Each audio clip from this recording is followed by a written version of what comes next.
Je pense que c'était un débat très intéressant qui essayait de faire le point en fait sur le lien entre les médias sociaux et la politique au sens large. Donc ça peut être évidemment lors d'une révolution, par exemple, comme on l'a vu pendant les révolutions arabes, où on s'est beaucoup posé la question de savoir quel avait été le rôle des médias sociaux. Il y a même des gens qui ont dit que la révolution a été faite sur Facebook. Bon, la révolution ne s'est pas faite sur Facebook, elle ne s'est pas faite sur les médias sociaux. Mais en revanche, dans le cas des révolutions arabes, elle s'est faite de deux manières sur Internet. Elle s'est d'abord préparée dans les têtes. C'est-à-dire que les gens, ils ont d'abord discuté ensemble, et notamment après l'affaire Wikileaks, ils ont discuté des télégrammes diplomatiques sur la Tunisie. Ça fait beaucoup de débats en Tunisie. Et ensuite, les gens se sont énervés. Ils se sont organisés sur Internet. Là aussi, un autre pouvoir d'Internet. Ça permet de mobiliser, d'organiser. Puis ensuite, ils sont allés faire la révolution dans la rue. Et je pense qu'en fait, en Europe, aux États-Unis, on vit un peu ces deux angles, ces deux changements que Internet peut produire dans le champ politique. Aujourd'hui, le débat public, il a lieu sur les médias sociaux. Il y a des millions de conversations qui ont lieu tous les jours et dans laquelle il y a du sujet politique qui est débattu.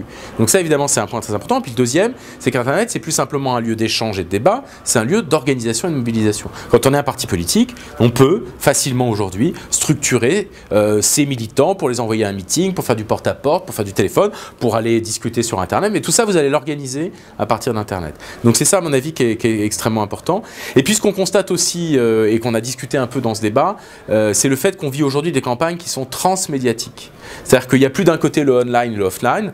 Quand vous organisez un meeting, vous allez envoyer des mails aux gens pour qu'ils aillent dans le meeting. Quand ils seront dans le meeting, ils vont prendre des vidéos, des images, etc. Puis après, les gens vont les regarder sur Internet, les images du meeting qu'ils n'auront pas vues à la télévision. Vous voyez qu'en fait, avant, pendant et après, il y a toujours du off et du online. Les deux sont fusionnés, il n'y a plus vraiment de différence. Et je dirais que lorsque de plus en plus on regarde la télévision par exemple, et que sur Twitter, sur son mobile, on va par exemple commenter ce qu'on regarde à la télévision avec des journalistes, avec des think tanks, etc.